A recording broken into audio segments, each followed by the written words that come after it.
Une nouvelle école de danse à Bruxelles qui vient d'ouvrir ses portes et c'est dans la maison Béjart qu'elle s'est installée dans le centre-ville. C'est là que l'on retrouve David Courrier. Bonsoir David, est-ce qu'il y a déjà des élèves pour cette école de danse ?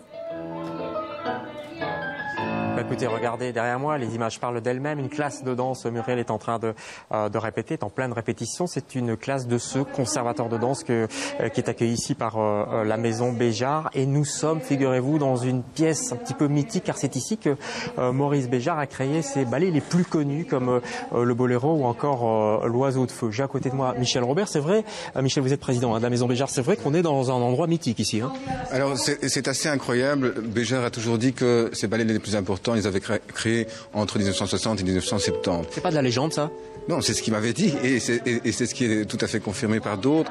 Donc l'important, c'est qu'on a voulu faire revivre cet endroit et l'offrir à un conservatoire, une ASBL indépendante, qui s'appelle le Studio Maison Maurice Béjart et qui a pour vocation de défendre et de promouvoir la danse classique. Cela dirigé par Ménia Martinez, qui est donc la directrice artistique que vous entendez et qui était une grande star du ballet de Cuba et qui a également dansé avec le grand Nureyev. On est vraiment entouré de l'esprit de Béjart, hein, parce que dans cette maison, à l'étage supérieur, il y a ce qu'on appelle le loft où Béjart a vécu. Il y a une exposition de photos qui se tient en ce moment. On va voir des photos. Il a souvent été pris en photo, hein, Béjart. Oui, il faut savoir que la fondation Maurice Béjart a été créée pour commémorer la postérité de l'œuvre du chorégraphe et la danse en général.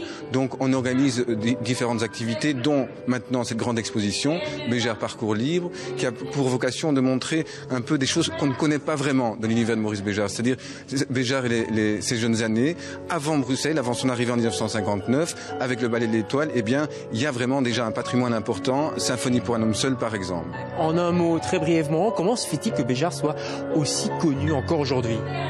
Mais Béjart est un des plus grands chorégraphes du monde entier. Béjart a popularisé la danse en général et il a vraiment donné un élan nouveau à la fois en unissant le spirituel et l'imaginaire et à la fois en donnant un mouvement jeune et créatif à la danse. Voilà, merci beaucoup. C'est vrai que Béjart est partout dans cette maison. Vous pouvez venir éventuellement voir le spectacle ce soir. Il y a encore une représentation à 8h. Et puis il y a un cycle de films et de documentaires autour de Béjart qui va commencer au cinéma Vendôme. Voilà Muriel.